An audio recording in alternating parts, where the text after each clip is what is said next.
Нека да се облегнем спокойно и да чуем какво прави Господ в живота на всеки човек. Днес аз ще ви разкажа една история. История, която най-вероятно ще ви заинтригува. На 11 ноември през 2009 година идва нещастие в живота на Жения. Дъщеря и Жейриан се натравя с хапчета. Детето е само на 4 години и детето е откарано в бърза помощ. С риск за живота, в кома и мозъчно-сърдечна недостатъчност. На втория ден от престоя си в болницата, детето няма подобрение, повръща и получава гърчове.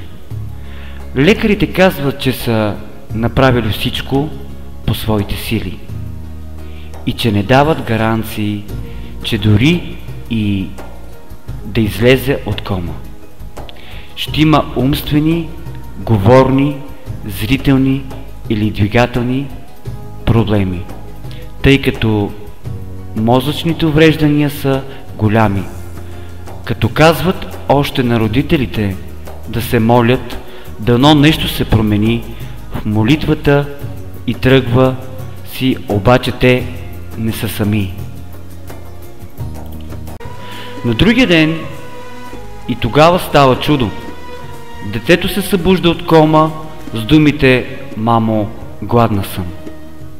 Майката започва да плаче и да хвали Бога за станалото.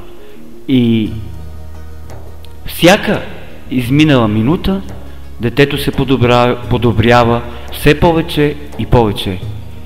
И 2 дена след това, като минаха визитацията, детето е изписано здраво, без усложнения. Скъпи приятели, брати и сестри, вие чухте едно от чудесата на нашия Бог. Нека да хвалим всички нашия Бог и нека никога да не забравяме това, какво е направил Бог за теб и това, какво е направил Бог за мен. Защото сега родителите на малката Жейриан хвалят името на нашия Бог. Нека да го хвалим всички заедно.